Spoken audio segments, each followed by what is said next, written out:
Այսօրվա իմ հյուրն է բժիշկ Արմեն Վարժապետյանը, բժշկական գիտությունների թեկնածու, դոցենտ, Ասլիկ բժշկական կենտրոնի էնդոկրին վիրաբուժության ծառայության ղեկավար։ Ինձ համար մեծ պատիվ է ձեզ այսօր այստեղ հյուրընկալել։ Շնորհակալ եմ, որ ժամանակ եք գտել բժիշկ Վարժապետյան մեզ մոտ գտնվելու եւ պատմելու։ Կարծում եմ, որ երևի թե տարածված խնդիրներից այսօր եւ միգուցե բաց թողնված կամ ուշ հայտնաբերվող հենց վահանագեղձի հիվանդություններն են, խնդրեմ ասեք, եթե կարելի է մեկնաբանեք, ինչու է հաճախացել վահանաձև գեղձի հիվանդությունները։ Բարև ձեզ, ողջունում եմ։ Այո, մայիսի 25-ը ընդունված է միջազգային օր վահանաձև գեղձի եւ նպատակն է, որ այդ փոքրիկ օրգանը ունի շատ կարեւոր դերակատարություն։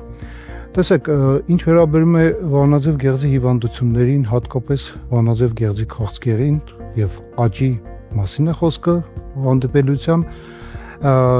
երբեմն կիրառում են տերմին էպիդեմիա, այսինքն համաճարակ։ Իհարկե համաճարակ չի, բայց ուշադրություն պետք է դարձնենք։ Երկու կարևոր հարց հանգամանք։ Հարց համար 1. Ժամանակակից հետազոտությունները, հնարավորությունները, նույն ուլտրաձայնային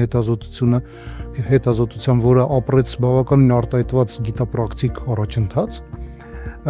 թեկուզ այն փոքր գոյացությունները, հանգույցները կարողանում ենք մենք հայտնաբերել վաղ փուլում։ Եվ այսինքն բարձրացման թվի բարձրացման պատճառներից մեկը դա հենց լավ հայտնաբերելն է։ Եթե մի 20-30 տարի առաջ նման հանգույցները կարող էին այդ հետազոտություններով չհայտնաբերվեին, մարդ չիմանար էլ, որ ունի խնդիր։ Այո։ Հիմա շատ մեծ, այսպես ասած, ճշգրտությամբ դա հայտնաբերվում է։ Բայց իհարկե բացարձակ թվի աճն էլ կա, նոր ես ասեցի հարաբերական աճի մասին։ Բացարձակը ժամանակակից կյանքը շատ ստրեսալի է։ Ժամանակակից կյանքը ուղղորդվում է զուգահեռ մեծ քանակությամբ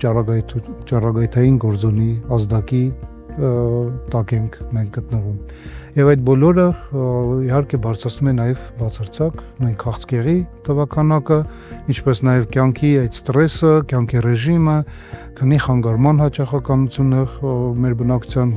շրջանակներում բարձրացնում է նաև տարբեր եւ քրոնիկ եւ աուտոիմուն process-ներ, ինչպես նաև քաղցկեղի հաճախականությունը հստակ գրանցվում է, որ աճը կա։ Եվ վահանաձև գեղձի քաղցկեղը համարվում է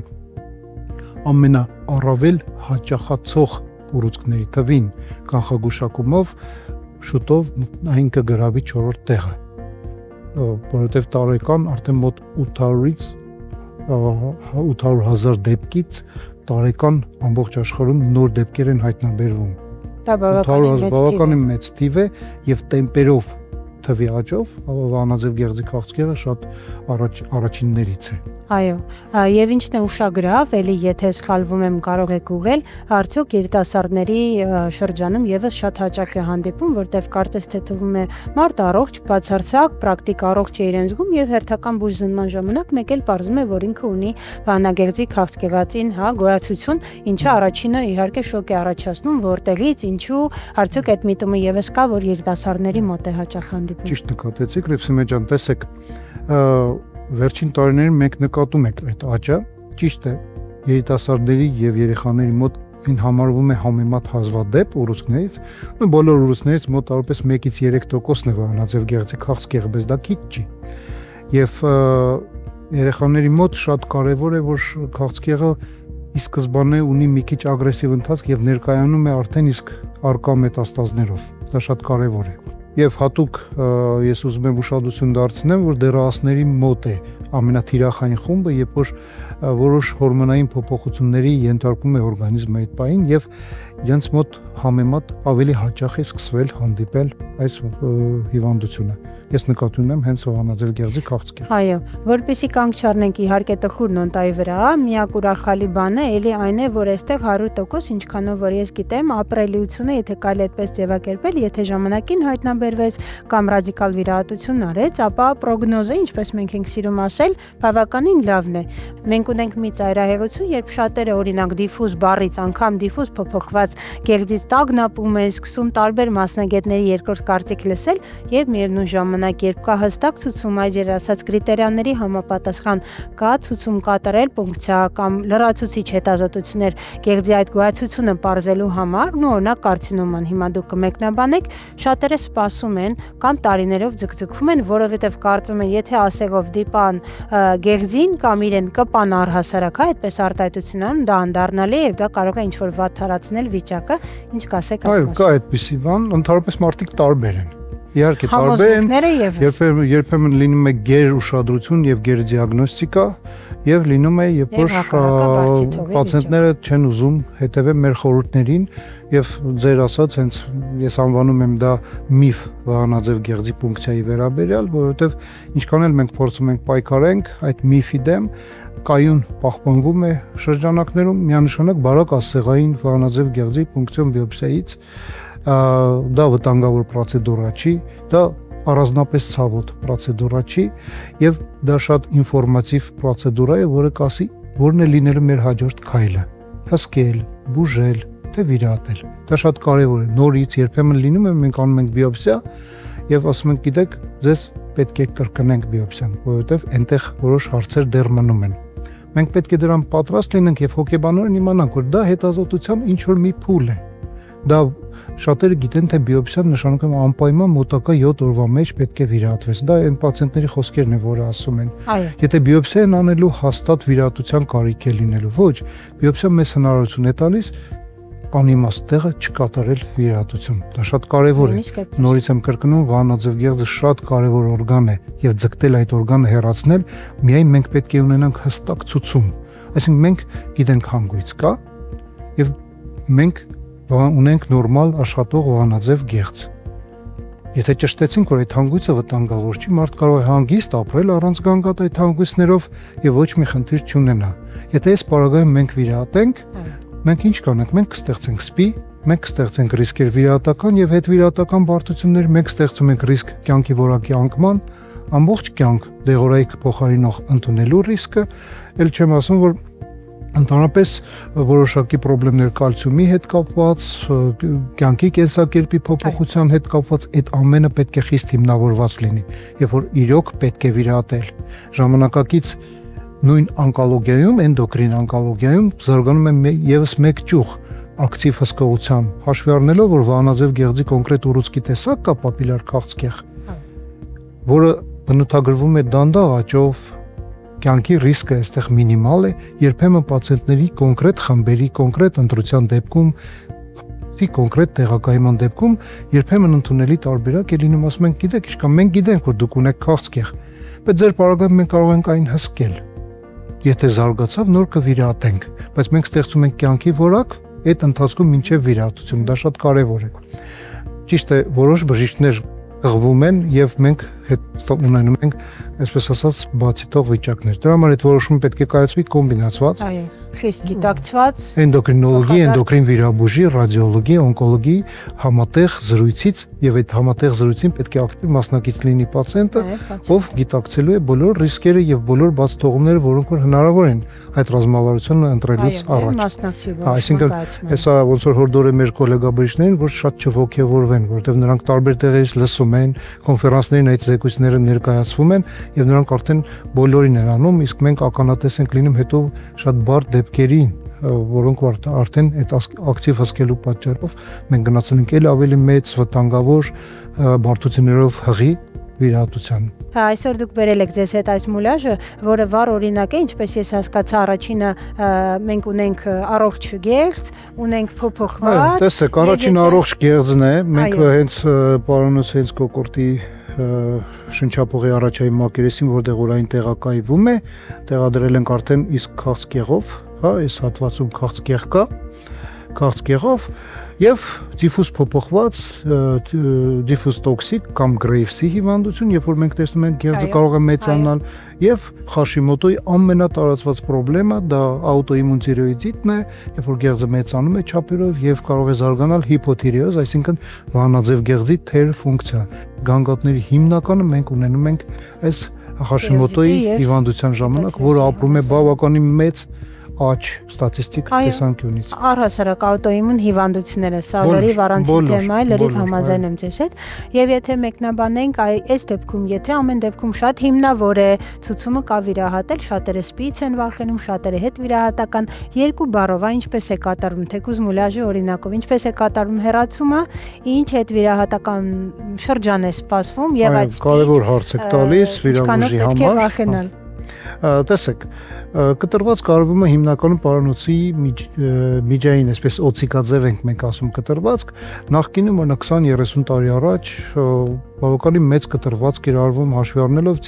տեխնիկայի եւ տեխնոլոգիաների թուլության։ Հիմա մենք ունենք շատ սարքավորումներ, որոնք հնարավորություն են տալիս, օրինակ կտրողայրող սարքավորումներ կան, հարմոնիկ դանակը, լիգաշույը եւ այլն, որոնք հնարավորություն են տալիս բավականին փոքր կտրվածքից կատարել մեծ եւ անվտանգ վիրահատություն։ Վահանաձև գեղձի վիրահատություն եւ անվտանգ վիրահատություն պետք է գնան զուգահեռ, որտեղ վահանաձև գեղձի վիրահատությունը հղի է բավականին լուրջ բարդություններով, որոնք կարծես թե մենք փրկում ենք մեկ խնդրից եւ ստեղծում ենք այլ եւ երբեմն շատ ծանր կյանք։ Խոսքը գնում է հիպոպարաթիրոզի, վահանաձև գեղձի հետևը նույնիսկ միլաժի վրա չկա կամ 4 հարվանաձև գեղձեր։ Երբեմն նրանք սնուցազրկվում են, երբեմն հեռացվում են վահանաձև, երբեմն վահանաձև գեղձի ներսում ունեն դիրք եւ մեխանիկորեն, այո, եւ հետ վիրահատական շրջանում կյանքի որակը կարող է շատ լուրջ դուժել։ Իսկ ձայնը բժիշկ է թե կարելի է։ Եվ երկրորդը ես շարունակեմ, այս հատվածում գտնվում է հենց հետևը եւ քիփ կապած վահանաձև գեղձին, հատուկ նյարդ, որը բարձրանում եւ ձայնալարին այստեղ այսպես ասած նյարդավորումն է ապահովում ձայնալարը շարժունակությունը ապահովող մկաններին։ Երբեմն պացիենտները մեզ ասում են բժիշկ ջան, իսկ ճիշտ է որ ձայնալարին կապնելու ռիսկ կա։ Իհարկե ձայնալարը շատ հեռու է, չենք կապնում ձայնալարին, բայց այդ նյարդը կարող է ձգվել, կարող է այրվել, կարող է մեխանիկորեն վնասվել։ Երբեմն ուռուցքին շատ մոտ է լինում կամ ուռուցքը մեջը ներաճենում են եւ այդ ռիսկը միշտ կա եւ այդ ռիսկը կա բոլորի մոտ։ 100% ասել ես ձեզ խոստանում եմ, որ ընդհանրապես ձայնի փոփոխություն չի լինում, ոչ մեկ աշխարհում իրավունք չունի, եթե ասի ուրեմն խապում է։ Բայց իհարկե ձգտել նվազեցման այս խնդրի պետք է։ Եվ հիմա կան սարքավորումներ, մենք էլ ենք դա ակտիվ կիրառում, դա կոչվում է ինտրաօպերացիոն նեյրոմոնիտորինգ։ Դա դուք նյարդաբանը կիմանաք, նեյրոմիոգրաֆիա է, բայց այս նյարդից դեպի ձայնալարերը ինտուբացիոն տրուբկա է դրվում, այսինքն նարկոզի ժամանակ խողովակին մի հատ էլեկտրոդ է միացվում, որը նաև մյուս կողմից ստուգում է վերքի մեջից։ Եվ մենք նյարդը շուտ հեշտ ենք հայտնաբերում եւ նյարդի, այսպես ասած, վոլտաժը պոտենցիալը միշտ ամբողջ վիրահատության ընթացքում հսկում ենք, որ մաքսիմալ նաև նույն այդ ձգման տրակցիոն են կոչում, ձգման վնասումները չլինեն։ Ուղղակի գեղձը ձգելուց էլ այդ նրբիկ նյարդը կարող է վնասվել։ Այո, կամ մենք պետք է ձգտենք այն պահպանել։ Այո, դրանք են հիմնականում խնդիրները, որոնց մենք սպասում ենք հետվիրահատական շրջանում։ Վահանաձև գեղձի վիրահատությունից հետո շատ կարևոր է մեզ, տեսեք, հաշվի առնելով, որ մահացությունը ցածր է, մենք հիմնականում դրա հետ զուգահեռ ի տարբերություն օրինակ նույն թոքի քաղցկեղի կամ այլ ագրեսիվ քաղցկեղների, որի ժամանակ առաջնահերթ հասը կարողանալ կյանքը փրկելը։ Այստեղ մենք զուգահեռ առաջնահերթություն ունենք նաև հետվիրահատական կյանքի որակը։ Նրանք միանան մեր սորցումին, որտեվ տարիքը հիմնական թիրախայինը գնում է 20-ից մինչև 50 տարեկան հիմնական աշխատող տարիքն է եւ խնդրեմը ոնց ձեռք է բերում նաեւ սոցիալական բնույթ։ Եթե պացիենտները այդքան շատ վիրահատվող հետվիրահատական շրջանում չկարողանան վերադառնալ նորմալ ակտիվ կենսագործունեության, դա շատ կարեւոր է։ Շնորհակալ եմ շատ, այս խնդրի մասն էլ կարելի է երևի թե երկար դրսել, այս պահին երևի թե եզրափակվենք, հետաքրքիր իմանալ, տեսեք, մինչև գանգատից, տարածվածությունից ընդհանուր մինչև վիրահատական միջամտություն, չնայած որ դուք մաքսիմալ զերծ պահեցիք մեզ այդ խոր վիրահատական ցուցման պարտադիր գնալու համոզմունքից եւ նույնիսկ մենք իմացանք, որ կարելի է շատ ժամանակ մի քիչ էլ խնայողաբար վերաբերել։ Այո, պետք է ամեն ինչ լինի հստակ ըստ ցուցումների, դա միանշանակ։ Եթե մենք անում ենք մաքսիմալ ըստ ցուցումների եւ հստակ վիրահատություն, համապատասխան կանոններ պահելու, այդ բոլոր խնդիրների ռիսկը շատ նվազում է։ Դա ընդհանրապես խիրուրգիայում այդպես է։ Օրինակ, երբ որ երիտասարդ տարիներում ապենդեկտոմիա կատարելուց, եթե հանկարծ ապենդեկտոմիան կատարվում էր այսպես ասած, սխալ ախտորոշման հետևանքով կամ երկրորդային ապենդիցիտի մենք հիմնականում այդ դեպքում ենք ունենում բարդություն, եթե հենց արտահայտված ապենդիցիտի կապակցությամբ էր վիրահատություն կատարում, բարդությունները պրակտիկորեն չէին հայտնվել։ Դա նաև վերաբերում է այստեղ, եթե կա ցուցում, եթե դու պահպանում ես բոլոր կանոնները, իհարկե բարդությունները մենք քիչ ենք սպասում։ Այստեղ շատ կարևոր է, որ ժամանակակից բժշկության մեջ նաև եւս մեկ ճյուղ է զարգանում, դա կոչվում է ինտերվենցիոն ռադիոլոգիայի էնդոկրին մասը։ Երբ որ մենք փորձում ենք գեղձին ձեռք չտալով, փորձենք հանգույցները այրել ուլտրաձայնային հսկողության տակ։